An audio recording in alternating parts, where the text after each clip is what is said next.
Buenas noches, mi nombre es Pablo Higueras y en esta presentación expondré la evaluación final transversal de la asignatura de calidad de software. El trabajo corresponde al análisis del sistema de inventario de la empresa System. La evaluación integra las etapas de planificación, diseño, ejecución y cierre del proceso de pruebas, utilizando el modelo BI y prácticas relacionadas con CMMI para revisar tanto la calidad del producto como las debilidades del proceso. Para comenzar, presentaré brevemente el sistema evaluado y los aspectos que debía cumplir. El caso corresponde a un sistema de inventario que debe administrar productos, entradas y salidas de stock, historial de movimientos y acceso de usuarios. Entre sus funciones principales se encuentran agregar, modificar, eliminar y buscar productos. Además, debe aplicar reglas de negocio como categoría obligatoria, código, nombres únicos, formato correcto del código y precio entero. En el ámbito no funcional, se revisan autenticación, expiración de sesión, calidad de interfaz, integridad de la base de datos y funcionamiento con 20 usuarios simultáneos. Los antecedentes de las semanas anteriores mostraron que el sistema se encontraba en una etapa avanzada, pero presentaba incumplimientos importantes y un proceso de pruebas incorporado de forma tardía. A partir de este caso, se consolidó una matriz única de requisitos y se definió el alcance de la evaluación. Para evitar contradicciones entre los trabajos anteriores, se normalizaron 18 requisitos, 12 funcionales y 6 no funcionales. Los requisitos funcionales cubren la gestión de productos, stock, historial y reglas de negocio. Los no funcionales incluyen usuario registrado, credenciales, timeout, diseño de interfaz, base de datos y concurrencia. La principal limitación es que no se contó con acceso directo al sistema. El código fuente ni a la base de datos. Por esa razón, la ejecución se trató como una aplicación académica basada en resultados documentados. Los casos sin antecedentes suficientes quedaron como no ejecutados. Esto permitió mantener la transparencia y evitar presentar mediciones o herramientas como si hubieran sido utilizadas realmente. Con los requisitos definidos, se utilizaron dos marcos para ordenar la evaluación, el modelo B y el CMMI. El modelo B permitió relacionar cada etapa de definición con una etapa de comprobación. Las necesidades del usuario se vincularon con pruebas de aceptación, los requisitos del sistema con pruebas de sistema, la arquitectura con pruebas de integración y los componentes con pruebas unitarias. Esta relación demuestra que las pruebas no deben improvisarse al final, deben diseñarse desde que se definen los requisitos, de modo que cada condición tenga un criterio verificable. CMMI se utilizó como referencia cualitativa para revisar gestión de requisitos, verificación, validación, aseguramiento de calidad, configuración, medición, riesgos e integración.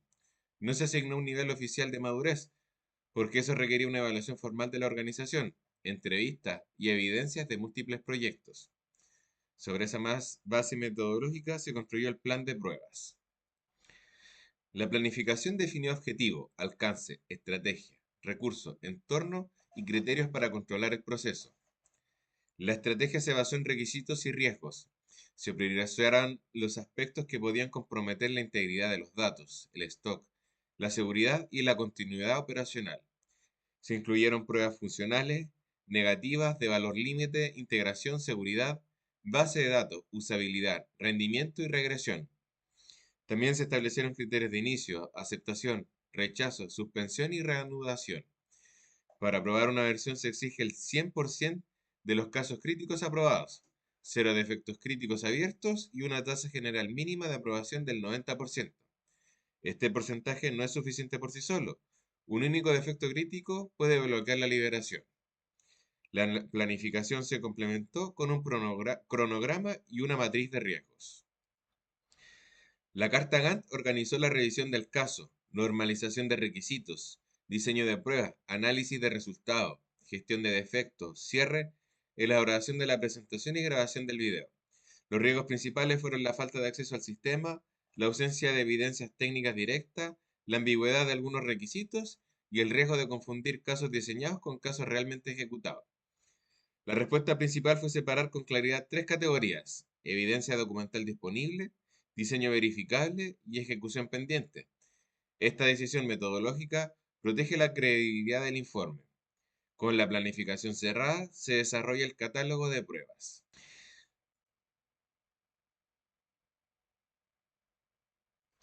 Durante la etapa de diseño se elaboran 35 casos principales.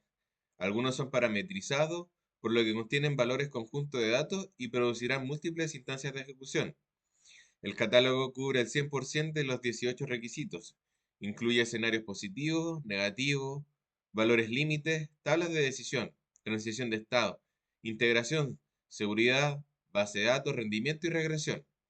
Por ejemplo, para el stock se diseñaron salidas menores, iguales y superiores al salto disponible. Para el código se consideraron longitudes válidas e inválidas, inicial incorrecta y correlativa.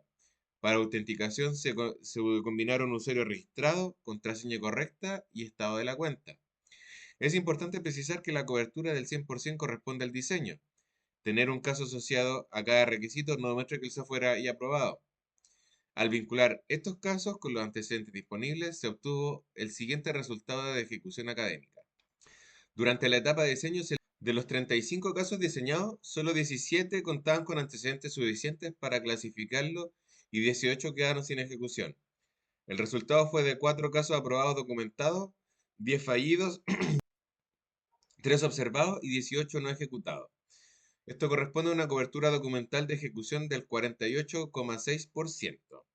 Si se consideran solamente los 17 casos con resultados, la tasa de aprobación alcanza un 23,5%, la tasa de fallo un 58,8% y las observaciones un 17,6%. Los datos muestran dos problemas diferentes. Primero, la calidad del producto es insuficiente en los escenarios evaluados. Segundo, existe una brecha de evidencia porque más de la mitad del catálogo todavía requiere ejecución técnica real. Los casos fallidos y observados se transformaron en tickets de defectos para facilitar su gestión. Los hallazgos se estructuraron en 12 defectos trazables. 4 se clasificaron como críticos, 6 como altos y 2 como medios. Los defectos críticos corresponden a duplicidad de códigos, stock negativo, historial incompleto o restricción insuficiente en la base de datos. La severidad representa el impacto técnico, mientras que la prioridad indica la urgencia de corrección. 10 defectos quedaron con prioridad 1. Todos permanecieron abiertos o priorizados, porque no existe evidencia de implementación, reprueba ni cierre. Para su seguimiento se generó una plantilla con estados, responsables propuestos, acciones, casos de reprueba y criterios de cierre. Estos defectos se agrupan en 6 no conformidades para analizar los problemas de manera integral. La primera no conformidad corresponde a validación insuficiente de datos. La segunda afecta al control de stock y el historial. La tercera se relaciona con seguridad de sesión. La cuarta corresponde a base de datos e integridad. La quinta abarca interfaz y usabilidad. La sexta corresponde al rendimiento con 20 usuarios simultáneos. Las no conformidades de validación, stock e integración de base de datos se consideran críticas, porque comprometen directamente la confiabilidad del inventario. Agrupar los defectos permite evitar correcciones aisladas. Por ejemplo, la duplicidad de códigos debe abordarse tanto en la aplicación como en la base de datos. Para no limitar el análisis a los síntomas, se desarrolló un análisis de causa raíz probable. La técnica de los 5 porqués permitió distinguir entre síntomas, causa inmediata, causa técnica y causa del proceso. Las causas se denominan probables, porque no existe acceso al código fuente ni al entorno para confirmarlas. Aún así, los resultados muestran patrones claros, requisitos poco trazables, pruebas incorporadas tarde, controles concentrados en una sola capa, integración insuficiente entre stock e historial, falta de métrica y aseguramiento de calidad reactiva. Por ejemplo, el stock negativo no es solamente un error en pantalla, puede originarse en una validación ausente, una transacción incompleta, restricciones insuficientes en base de datos y pruebas de integración tardías. La causa transversal más relevante es la falta de conexión simétrica entre requisitos, implementación, prueba, defecto y criterios de cierre.